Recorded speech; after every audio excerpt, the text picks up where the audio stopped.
오늘 말씀 한 곳으로 예배의 부름을 대신하려고 하는데요. 다음 화면 한번 보겠습니다. 시편 5편 7절 말씀인데 시인은 이렇게 말합니다. 나는 주님의 크신 은혜를 힘입어 주님의 집으로 나아갑니다. 경외하는 마음으로 주님의 성전 바라보며 주님께 꿇어 엎드립니다. 인생의 여러 가지 그런 시련과 환난 속에서 우리가 쉽게 좌절하고 포기할 수 있지만 성서에 나오는 많은 믿음의 선배들은 그럴 때 하나님의 도우심을 구하기로 결심하고 주님의 성전을 바라보면서 성전에 나왔습니다. 오늘 여러분 중에 혹시 마음이 무거우신 분, 몸이 불편하신 분, 아니면은 도마처럼 의심 때문에 믿음이 흔들리는 분들이 계시다면은 예배 중에 주님께서 여러분에게 찾아오셔서 평화와 또 기쁨과 확신을 주시기를 바라는 마음으로 여러분을 예배에 초대합니다. 우리 마음과 입술을 열어서 하나님께 찬양하겠습니다. 찬송가 167장 다 함께 자리에서 일어나겠습니다.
시편 133편인데요.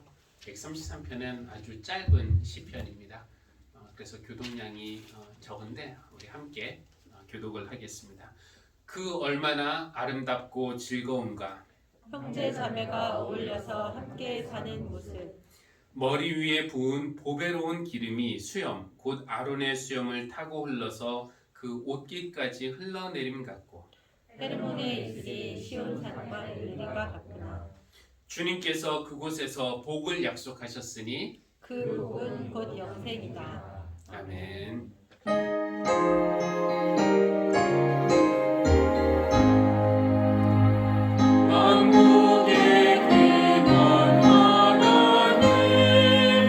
온 백성 찬송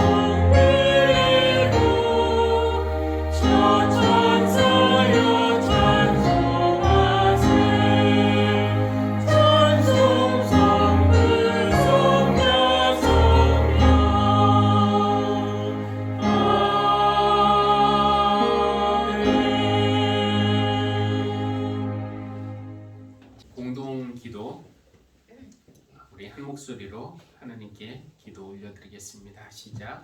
생명의 주인이신 하나님, 쉽게 두려워하는 우리에게 주님의 부활을 통해 용기와 소망을 주시는 하나님을 찬양합니다. 죽음을 이기시고 부활하신 주님처럼 곳곳에서 새로운 꽃들이 아름답게 피어나고 있습니다. 그러나 하나님, 육신의 질병과 여러 문제로 계속 짓눌려 지내는 형제 자매들도 있습니다. 긍휼히 여기시고 연약해진 몸과 마음이 새롭게 힘을 얻어 다시 일어서게 도와주십시오. 하나님, 주님의 부활에 대해서도 우리의 부활에 대해서도 죽음을 이기는 부활의 능력에 대해서도 우리는 여전히 의심합니다. 도마를 찾아오신 것처럼 오늘 이 시간 우리에게도 찾아오셔서 부활의 확신뿐 아니라 성령님이 주시는 평안과 기쁨도 회복하는 예배가 되게 해 주십시오. 예수님의 이름으로 기도합니다. 아멘. 요한복음 20장 19절에서 29절 말씀입니다. 그날 곧 주간의 첫날 저녁에 제자들은 유대 사람들이 무서워서 문을 모두 닫아 걸고 있었다. 그때 예수께서 와서 그들 가운데로 들어서셔서 너희에게 평화가 있기를 하고 인사말을 하셨다. 이 말씀을 하시고 나서 두 손과 옆구리를 그들에게 보여주셨다. 제자들은 주님을 보고 기뻐하였다. 예수께서 다시 그들에게 말씀하셨다. 너희에게 평화가 있기를 빈다. 아버지께서 나를 보내신 것 같이 나도 너희를 보낸다. 이렇게 말씀하신 다음에 그들에게 숨을 불어넣으시고 말씀하셨다. 성령을 받아라. 너희가 누구의 죄든지 용서해주면 그 죄가 용서될 것이요 용서해주지 않으면 그대로 남아있을 것이다. 12제자 가운데 하나로서 쌍둥이라고 불리는 도마는 예수께서 오셨을 때 그들과 함께 있지 않았다. 다른 제자들이 그에게 우리는 주님을 보았소 하고 말하였으나 도마는 그들에게 나는 내 눈으로 그의 손에 있는 못자국을 보고 내 손가락을 그 못자국에 넣어보고 또 내 손을 그의 옆구리에 넣어보지 않고서는 믿지 못하겠소 하고 말하였다. 여드레 뒤에 제자들이 다시 집 안에 모여 있었는데 도마도 함께 있었다. 문이 잠겨 있었으나 예수께서 와서 그들 가운데로 들어서셔서 너희에게 평화가 있기를 하고 인사말을 하셨다. 그리고 나서 도마에게 말씀하셨다. 내 손가락을 이리 내밀어서 내 손을 만져보고 내 손을 내 옆구리에 넣어보아라. 그래서 의심을 떨쳐버리고 믿음을 가져라. 도마가 예수께 대답하기를 나의 주님, 나의 하나님 하니 예수께서 도마에게 말씀하셨다. 너는 나를 보았기 때문에 믿느냐? 나를 보지 않고도 믿는 사람은 복이 있다. 이는 우리에게 주신 하나님의 말씀입니다. 하나님 감사합니다. 우리 잠깐 기도 같이 하겠습니다. 사랑과 은혜가 풍성하신 하나님, 고나고 지친 우리를 주님의 날개 아래 품으시는 하나님의 크신 사랑 찬양합니다. 예배하기 위해 나온 저희를 받아주시고 세상에서 경험할 수 없는 만족과 평안을 허락해 주시기를 간구합니다. 하나님, 이 시간 먼저 하나님의 뜻대로 살지 못했던 우리의 모습을 회개합니다. 만족을 찾기 위해 하나님에게서 시선을 돌려 다른 것들을 바라보며 마음이 빼앗겼습니다. 물질과 힘을 소유하고 본능이 원하는 것을 하면 만족할 줄 알았습니다. 그럴 때 육신은 잠시 만족했지만 우리의 영은 더 지쳤고 더 파리해졌고 더 허기졌습니다. 이제 항복하는 심정으로 두 손을 들고 주님께로 돌아옵니다. 진심으로 회개하며 하나님께 나오는 저희의 모든 죄와 허물과 실수까지도 용서해 주시고 이 시간 성령으로 우리를 새롭게 하여 주십시오. 우리를 고치시는 하나님, 본인이나 아니면 가족이 앓고 있는 병으로 아파하고 또 두려워하는 교우들 위해서 기도합니다. 주님의 능력의 손으로 만져주시고 은혜를 베푸셔서 그들의 아픈 곳이 낫게 되고 또 건강을 주님께서 회복시켜 주시기를 기도합니다. 하나님, 또 저희 중에 뭐 회사에서든지 가정에서든지 교인 사이에서나 이웃 관계에서 관계 때문에 힘들어하고 상처받고 아파하는 이들 위해서 기도합니다. 부부, 부모 자녀, 형제 자매 사이에 어려움을 겪는 이들에게 서로를 이해할 수 있고 받아줄 수 있는 지혜와 용기 허락하여 주시고 또 그 과정에서 상처를 주거나 받지 않도록 주님께서 보호해 주시고 또 담대함을 허락해 주시기를 간구합니다. 살아계신 하나님이 늘 우리와 함께 계시면서 우리 곁에서 우리 안에서 우리를 응원하시고 지지하시고 또 지켜주신다는 사실을 굳게 믿게 해주십시오. 가족의 구원을 위해서 또 간절히 기도하는 교우들 있습니다. 자녀를 양육함에 있어서 부족함을 느끼는 부모들이나 또 어둠과 혼란 속에서 삶의 방향을 잃은 이들, 공부하는 데 있어서 버거움을 느끼는 이들, 각 사람에게 필요한 것이 무엇인지 주님께서 아시니 위로하시고 격려하시고 필요한 것을 넉넉하게 공급해 주셔서 이 땅에서 살아갈 때 주님과 동행하는 그 능력과 기쁨이 무엇인지 알고 누릴 수 있도록 은혜를 베풀어 주십시오. 교회 주인이신 하나님, 우리 하늘씨앗교회 위해서 기도합니다. 우리 교회에서 신앙생활하는 어린이들, 청소년들, 청년들, 청장년들, 장년들 모든 이들이 지금의 믿음의 단계에 머물지 않고 더 깊고 더 건강하고 더 성숙한 믿음에 이를 수 있도록 서로를 격려하고 감싸주고 지지하는 그리고 하나님의 은혜를 함께 구하는 그런 교회가 되기를 원합니다. 예배로 모일 때마다 찬양과 말씀에 감화받고 기도가 응답되고 그래서 성령님으로 충만하여 우리 마음이 넓어지고 결단이 새로워지는 그런 시간이 되게 하여 주십시오. 우리나라를 위해서도 기도합니다. 다시 확산세에 있는 코로나19를 모두가 잘 극복할 수 있도록 도우시고 특별히 더 어려운 상황에 처한 이들이 견딜 수 있도록 힘주시며 또 나라를 이끌고 가는 지도자들에게 지혜와 국민을 사랑하는 마음을 허락해 주시기를 간구합니다. 오늘의 예배를 온전히 하나님께 맡깁니다. 부활하신 주님을 만나서 변화된 많은 사람들처럼 우리도 부활하신 주님의 능력으로 무거운 마음이 가벼워지고 어둡던 삶이 밝아지고 두렵던 삶이 감사와 기쁨과 용기로 넘치는 그런 삶으로 변화될 수 있도록 은혜 베푸시는 예배가 되게 해 주십시오. 예수님의 이름으로 기도합니다. 아멘.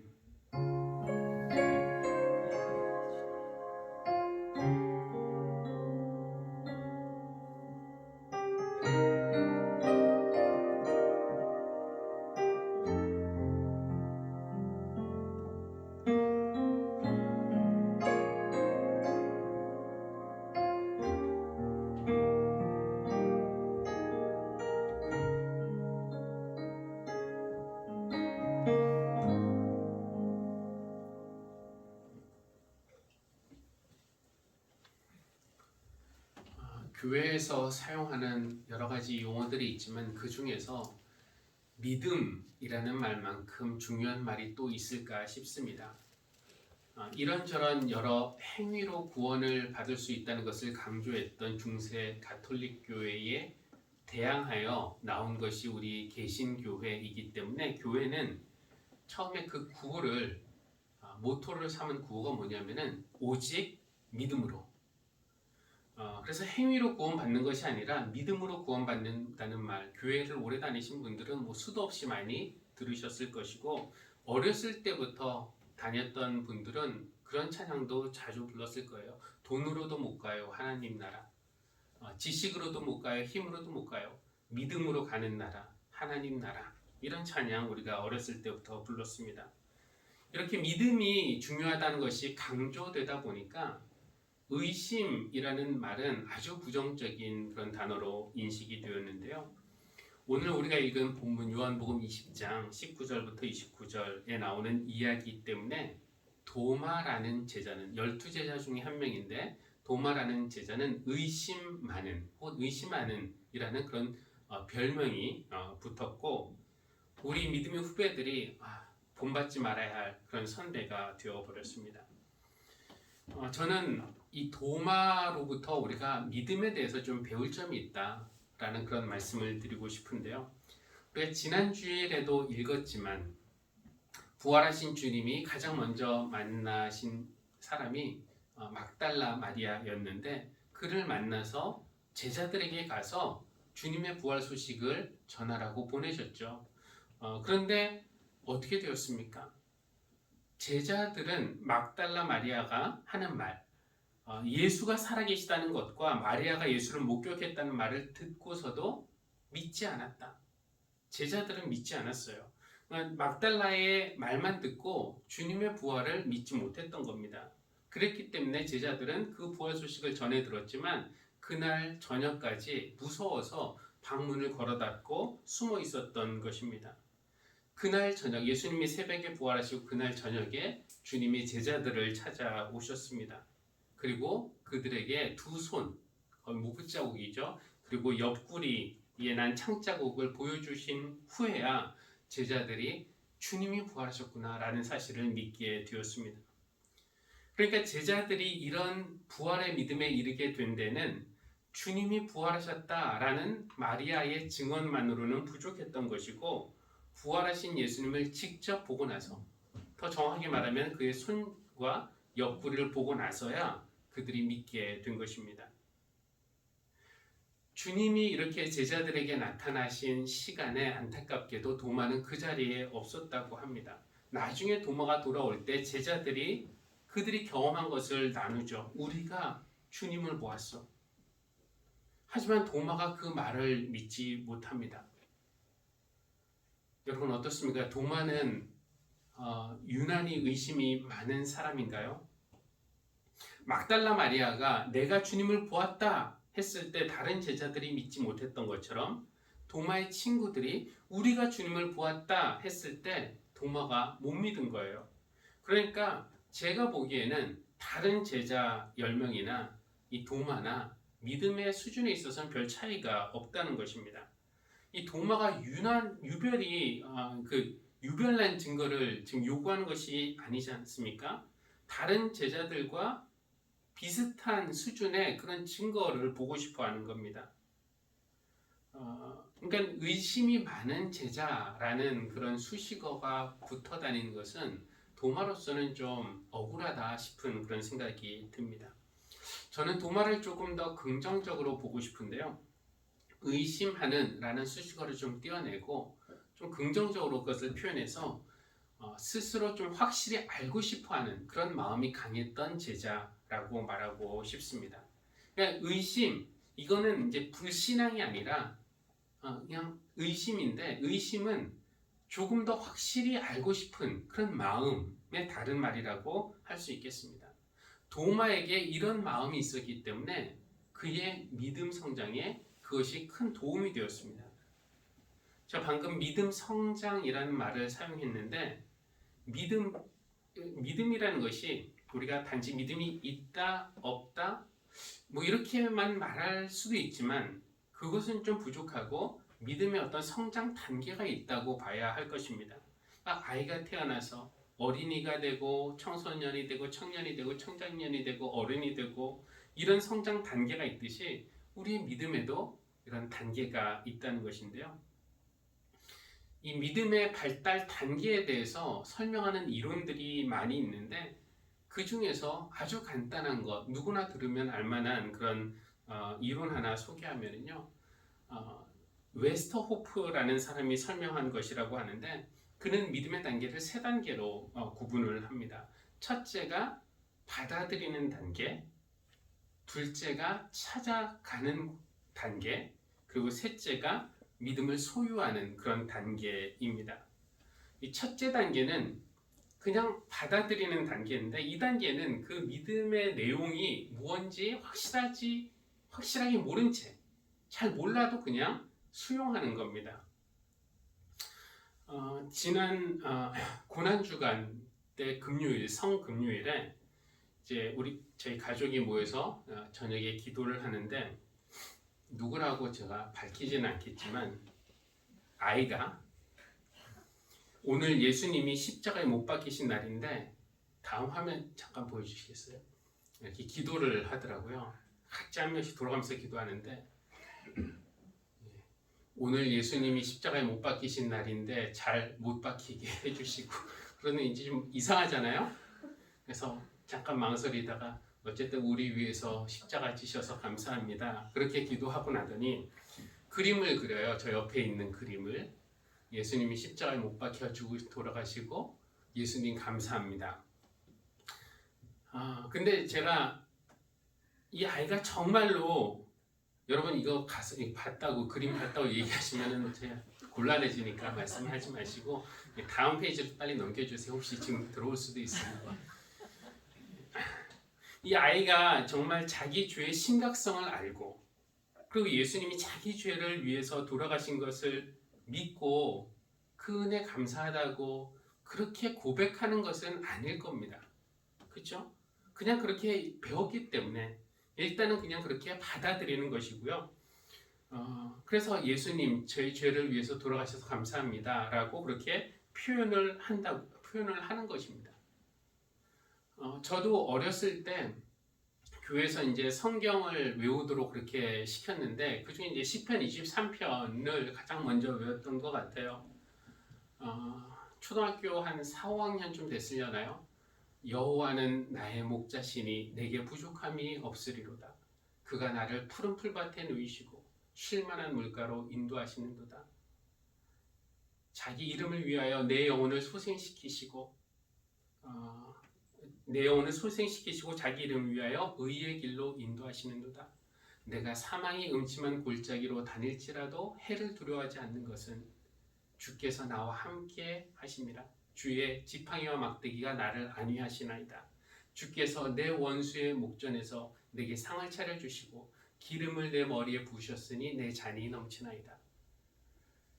내 평생의 선하심과 인자하심이 반드시 나를 따르리니 내가 여호와의 집에 영원히 거하리로다.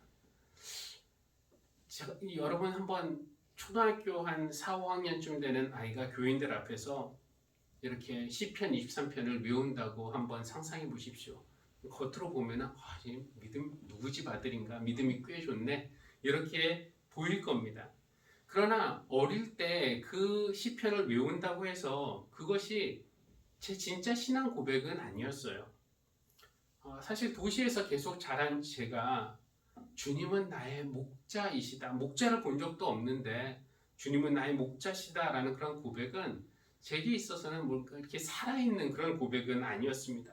그냥 외우라고 하니까 열심히 외우고 따라한 것입니다. 그때는 제가 그냥 받아들이는, 비판하지 않고 그냥 받아들이는 단계에 있었다는 것이죠. 그리고 이제 두 번째 단계가 믿음을 찾아가는 단계인데요. 이때부터는 좀 의심하고 또 회의하고 질문하고 반항하고 이런 단계가 있어요. 어렸을 때 교회에서 가르쳐준 하나님에 대한 내용들, 전지전능하시다던가 이런 내용들에 대해서 또는 예수님에 대한 그런 가르침들, 아무 의심 없이 외웠던 성경 말씀들, 그리고 무비판적으로 받아들였던 교회의 예식들이나 아니면은 교리들, 이런 것이 과연 내가 진짜 믿는 것인가? 아니면 내가 평생 믿을 만한 가치가 있는가? 이런 질문을 던지고 씨름하고 실험하는 그런 단계인데요. 이 단계가 저는 대학생 때 시작이 된 것 같은데 사실 이런 단계가 믿음의 성장 단계에 있어서 너무나 자연스럽고 중요한 단계인데 어떤 사람이 이 단계에 딱 이르면은 주위에서는 믿음이 흔들린다, 의심이 많다, 시험에 들었다 면서 좀 걱정스러운 그런 시선으로 쳐다봅니다. 도마가 이 단계에 있던 대표적인 예라고 할 수가 있는데 도마는 친구들이 하는 말을 그냥 아무 의심 없이 그냥 받아들이지를 못했습니다. 그리고 스스로 좀 질문도 하고 그리고 내가 직접 확인해야겠다. 이제 이렇게 생각했던 것이죠. 근데 교회를 이렇게 다니던 사람들이 필연적으로 던질 수밖에 없는 질문, 창조론이 맞아요? 진화론이 맞습니까? 처녀가 이런 성관계 없이 아이를 임신한다는 게 말이 되나요? 죽은 사람이 살아난다고요? 이게 과학적으로 설명 가능한가요? 그리고 세상이 폭력이 이렇게 난무한데, 만연한데, 하나님은 사랑의 하나님, 능력의 하나님이 맞습니까? 이렇게 질문하고 의심하고 확인하고 싶어하고 확인하지 못하면 못 믿겠다고 하는 그런 사람들 있으면은 좀 큰일 난 것처럼 그렇게 보는데, 사실 이런 것은 그냥 자연스러운 그런 과정 중에 하나라고 봐야 할 것입니다. 그리고 마지막에 이제 믿음을 소유하는 단계인데요. 이것이 정말 내가 믿을 만한 것인가? 질문을 하고 씨름하고 고민하고 실험하다가 아니다라는 결론 날 수도 있지만, 하나님이 은혜를 베푸셔서 믿음을 갖게 되면은 이게 정말 내가 믿는 것이구나라는 그런 결론, 그런 고백에 이르게 됩니다. 도마가 이런 단계를 거친 다음에 부활하신 주님을 만난 후 도마는 신앙 고백을 하는데, 나의 주님, 나의 하나님, 이런 고백을 하는데, 이 질문 단계를 거치지 않은 사람들은 할 수 없었던 그런 위대한 신앙 고백이라고 할 수 있어요. 성경에 보면은 예수님이 누구신가에 대한 이것이 이제 신앙 고백 아닙니까? 예수님은 이런 분이시다 라는 그런 신앙 고백들이 유명한 것이 몇 개가 나오는데요. 도마의 신앙 고백은 아주 특별합니다.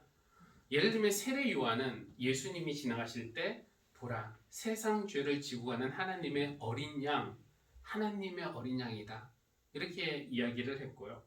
베드로가 했던 말이 유명하죠. 너희는 나를 누구라 하느냐 할 때, 주는 그리스도시요 살아계신 하나님의 아들입니다, 이렇게 고백을 하고요.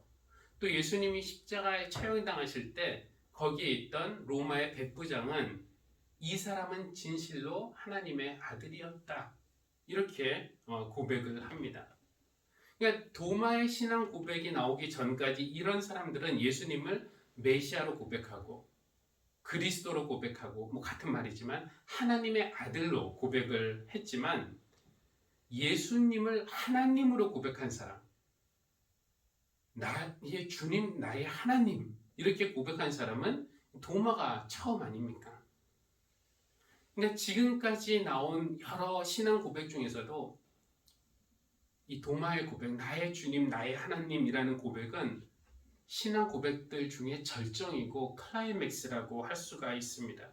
그러니까 도마가 의심 많은 이라는 수식어를 달고 다니는, 그렇게만 알려져 있는데, 사실 예수님을 나의 하나님이라고 정확하게 고백한 인물로도 알려져야 공평할 것 같습니다. 우리의 신앙이 첫째 단계에 머물러 있으면은 그 신앙이 순수해 보일 수는 있지만, 그러나 그 신앙이 깊다라고 말하기는 어려워요.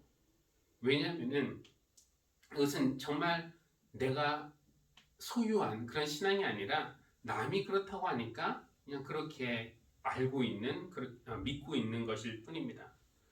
질문하는 단계, 의심하는 단계, 씨름하는 단계, 실험하는 단계를 넘어서서 그 신앙을 자기의 것으로 소유하면 도마처럼 나의 하나님, 나의 주님, 이런 고백, 강력한 신앙 고백이 나올 수 있는데, 그렇게 나온 신앙 고백이 능력이 있고 힘이 있는 고백이 됩니다.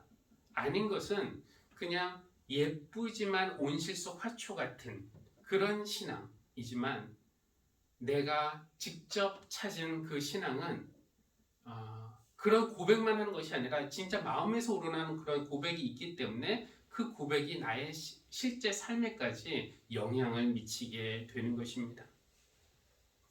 그래서 오늘 제목처럼 의심은 믿음의 전주곡, 그런 소유하는 믿음에 이르기 위해서는 의심의 단계가 꼭 필요하다라는 그런 말씀을 드리고 싶은데요. 모두가 별 생각 없이 받아들이는 그런 내용을 의심하는 사람들이 있었기 때문에 좀 새로운 발견이 있었던 것입니다. 예를 들어 모두 지구가 평평하다는 사실을 의심하지 않았을 때 그것을 의심한 사람이 있었기 때문에, 그렇죠? 지구가 둥글다는 것이 밝혀졌고요. 모두가 이 태양이 지구 중심을 돈다는 사실을 의심 없이 받아들였을 때 그것을 의심하는 사람이 있었기 때문에 지구가 태양 주위를 돈다라는 사실이 발견이 된 것입니다.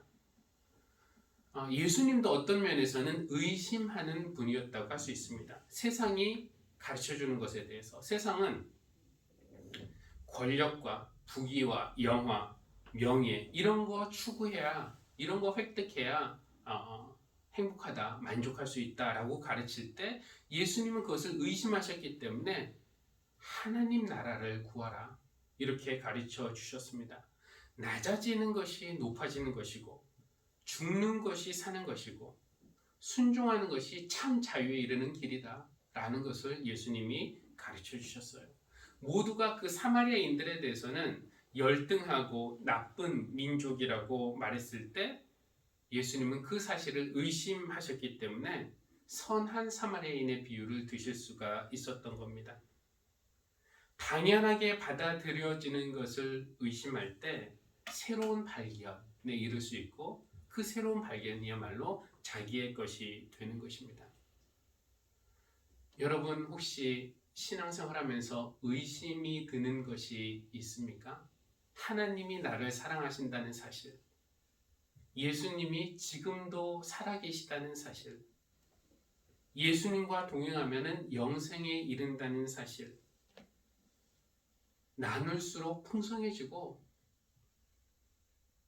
낮아질수록 높아지고 죽는 것이 사는 길이다 라는 사실이 믿어지십니까? 만약에 믿어진다면 하나님이 그 믿음을 우리에게 주신 것이기 때문에 감사한 것이고, 만약에 안 믿어져도 큰일 나거나 열등감을 가질 일은 아닙니다. 교회에서 가르치는 이것이 진리인지 아닌지 의심도 해보고 실험도 해보고 그리고 결정하면 됩니다. 다만 이렇게 두 번째 단계에 있을 때 하나님께서 여러분, 의심하는 여러분을 찾아오셔서 믿음이 생기도록 기도할 뿐입니다. 그러니까 의심이 된다는 것은 1단계 맹목적으로 그냥 받아들인 단계에서 3단계 나의 것으로 소유하는 그 신앙에 이르기 위해서 잠시 혼란스러운 상태라고 할 수가 있는데, 일단 의심하면은 좀 혼란스러워져요. 그 혼란을 한 것이 싫어서 솔직하게 질문하고 그 답을 찾기 위해 씨름하는 그 단계를 외면한다면은 그냥 첫 번째 단계에 머물게 될 뿐입니다. 별로 바람직하지는 않죠. 근데 그것보다 더 나쁜 것은 뭐냐면은 나에게 의심이 생겼는데 그것이 진리인지 아닌지 씨름하고 고민하고 실험하는 대신에 난 이거는 안 믿어져 하면서 안 믿고 말지, 그리고 믿음을 버리고 교회 공동체를 떠나는 거, 이게 안 좋은 일이고요. 더 안 좋은 건 뭐냐면은 의심의 단계에 있는 사람에게 저 사람은 의심 많은 사람이라고 규정하고 교회 공동체 내에서 이런 의심을 못하게 그냥 무조건 믿어 강요하면서, 그러니까 믿음이 성장할 수 있는 안전한 공간을 마련해주지 않고 끼워주지 않는 것, 이런 것이 더 나쁜 것이라고 할 수 있겠습니다. 도마는 친구들이 전해준 예수님의 부활 소식을 믿을 수 없었어요. 내 손으로 직접 만져보고 내 눈으로 직접 확인하기 전까지는 내가 믿을 수 없다는 단호한 입장을 고수했습니다. 그런 도마가 나머지 제자들의 모습에 어떻게 보였겠습니까? 우리가 지금 거짓말을 하는 것도 아니고 한 명이 말하는 것도 아니고 10명이 이렇게 사실을 말하는데 믿지 않는다고 그렇게 고집스럽게 계속 나오면은 어떻게 도마 같은 사람이랑 한 몸을 이룰 수 있겠는가? 어떻게 도마와 함께 예배하고 성찬을 나누고 이런 일을 할 수 있겠는가라고 생각할 수 있죠. 우리 중에도 신앙의 첫 번째 단계에 있는 사람들도 있고 두 번째나 세 번째 단계에 있는 사람들도 있습니다. 근데 중요한 것은 누가 첫 번째 단계에 있고 누가 세 번째 단계에 있느냐가 아니라 서로 다른 신앙의 단계에 있는 사람들이 어떻게 평화를 유지하고 서로가 믿음이 자라는 그런 분위기, 그런 환경을 마련할 것이고, 그러니까 이것이 중요합니다. 그래서 예수님이 제자들에게 하셨던 말씀을 우리가 새겨들을 필요가 있는데요. 오늘 본문에서 예수님이 제자들에게 3번이나 반복해서 하신 말씀이 있습니다. 그것은 너희에게 평화가 있기를 이라는 말씀이었어요. 19절과 21절 그리고 26절에서 반복하셨는데 너희에게 평화가 있기를. 이것은 그냥 안녕이라는 인사말, 샬롬 이라는 인사말일 수도 있지만 이 3번이나 그런 인사를 반복하시는 예수님의 말에서 제자들 사이에 너희에게 평화가 있기를, 정말 평화가 있기를 바라시는 그 주님의 뜻을 알 수가 있습니다. 지금 도마가 없을 때와 도마가 있을 때 나타나신 것 사이에는 지금 여드레의 시간 차이가 있죠. 친구들은 아마 일주일 내내 도마를 설득하려고 노력했을 것이지만 성공하지 못했습니다. 이 친구들은, 제자들은 도마가 자기들의 말을 믿어주기를 바랐지만 도마는 친구들의 말을 믿지 않았어요. 그러니까 그들 사이에 평화가 깨질 그런 위험이 있었습니다. 그러나 평화가 깨지지 않고 주님이 말씀하신 대로 너희에게 평화 있기를, 그 말씀처럼 평화를 깨뜨리는 대신 평화를 유지하면서 의심하는 도마가 씨름할 수 있는 그런 공간을 허락할 때 결국 때가 되면은 주님은 그 사람을 찾아오셔서 참 믿음에 이를 수 있도록 이끌어 주신다는 겁니다. 제가 오늘 드리고 싶은 말씀은 2가지인데요. 첫 번째는 여러분에게 신앙에 의심이 생기면은 이거 어떡하지? 이런 생각이 아니라 그거를 내가 더 확실히 알고 싶은 마음이 생기는 것이구나 라고 생각하면 좋겠고, 그것이 의심 혹은 반항, 시험 이렇게 억제하거나 외면하지 말고 하나님의 말씀이 정말 맞는지 진리인지 한번 실험도 해보고 씨름하는 그런 용기가 우리에게 있으면 좋겠습니다. 그러면 잠시는 혼란스러울 수 있지만 주님이 은혜를 베푸시면 우리도 도마처럼 나의 주님, 나의 하나님 하고 하는 그런 어떤 힘 있는 신앙 고백에 이르게 될 줄로 믿습니다. 또 한 가지는 주위에 나와 믿음의 단계가 다른 사람이 있다고 하더라도 내 말이 더 맞다고 이렇게 논쟁을 하거나 그가 믿음이 없다고 정죄하거나 무조건 믿으라고 강요하거나 이런 것은 할 필요가 없습니다. 평화를 이루는 것이 먼저 믿는 사람이 해야 할 몫입니다. 우리 하늘씨앗 교회는 강압적인 그런 교회는 아닙니다. 무조건 믿으세요 이렇게 강요하지도 않고요. 다른 교회 이렇게 보면은 설교자가 교인들에게 생각할 여유도 주지 않고 뭐 하면은 아멘 하고 묻지만 저희는 그렇게 아멘을 강요하지 않습니다. 동의가 되면은 아멘 하는 것이고요. 동의가 안 되면은 저 말이 맞나 하고 한번 생각해 보는 겁니다. 그러나 그렇다고 여러분이 믿든지 안 믿든지 상관하지 않습니다. 이런 것은 절대 아니고요. 그저 여러분의 때에 부활하신 주님이 도마를 찾아가신 것처럼 여러분을 찾아가셔서 믿음을 주시기를 바랄 뿐입니다. 서로 다른 믿음의 단계에 있는 사람들이 그 서로의 다른 단계를 인정하고 각자의 단계에서 씨름하고 질문하고 실험하고 확인하고 그리고 다음 단계에 이를 수 있도록 그렇게 서로 기도로 응원하고 격려하고 성장의 공간을 제공하면서 평화를 이루는 그런 우리 하늘씨앗 교회가 되면은 좋겠습니다. 그러면은 오늘 시편 저자가 고백한 그 말, 그 얼마나 즐겁고 아름다운가. 형제 자매가 어울려서 함께 사는 모습, 그 모습이 바로 우리 하늘씨앗 교회의 모습이기를 바랍니다. 주님이 우리에게도 찾아오셔서 부활의 확신을 주시고 살아있는 믿음에 이르도록 우리를 도와주시기를 주님의 이름으로 기원합니다. 우리 찬송가 171장 함께 찬양하겠습니다.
하나님, 우리의 믿음이 여기에 머물지 않게 해주십시오.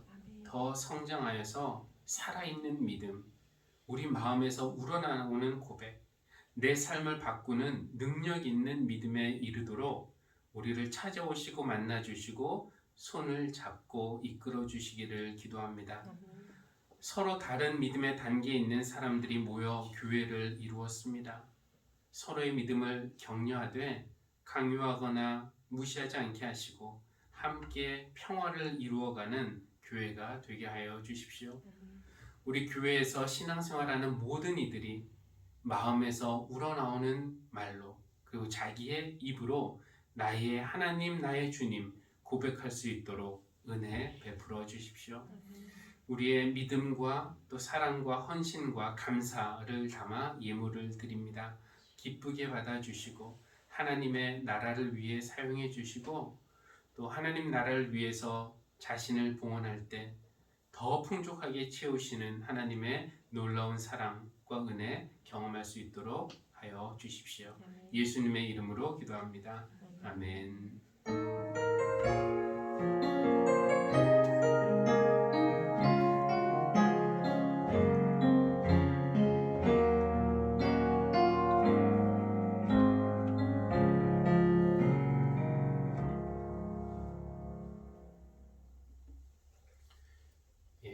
교회 소식 전하겠습니다. 지금 사회적으로 코로나19가 확산세가 또 심해지고 있는데요. 여러분 교회에서도 방역 수칙들 잘 숙지하고 계실 텐데 또 잘 지켜주시기를 바라겠습니다. 선교지 소식이 이렇게 월별로 혹은 분기별로 와서 올 때마다 교회 게시판에 이렇게 게시하고 있습니다. 보시고 또 위에서 기도해 주시기를 바라겠습니다. 주중에 새벽 기도와 수요 저녁 예배, 금요 기도회 영상으로 하는 거 있는데요. 여러분 시간 되시는 대로 열심히 참여해 주셔서 또 예배 생활 및 기도 생활 열심히 해 주시기를 바라겠습니다. 금주 성경 읽기는 고린도 후서 13장부터 에베소서 4장까지 참조해 주시기를 바라고요. 또 앞에 화분은 유기열 권사님 가정에서 이렇게 봉헌하였습니다. 감사를 드립니다. 우리 자리에서 일어나서 620장 부른 후에 축도로 예배 마치겠습니다.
이제는 의심 많은 우리를 직접 찾아오셔서 참 믿음에 이르도록 이끌어 주시는 우리 주 예수 그리스도의 크신 은혜와 죽은 자 가운데서 아들을 일으키실 뿐 아니라 우리 모두도 일으켜 살려주시는 하나님의 극진하신 사랑과 주 안에서 형제 자매된 우리가 함께 어울려 살아가도록 교회를 아름답고 즐겁게 만드시는 성령님의 사귐이 오늘 예배하는 모든 사랑하는 성도들 위해 지금부터 영원까지 늘 함께 하시기를 간절히 축원합니다.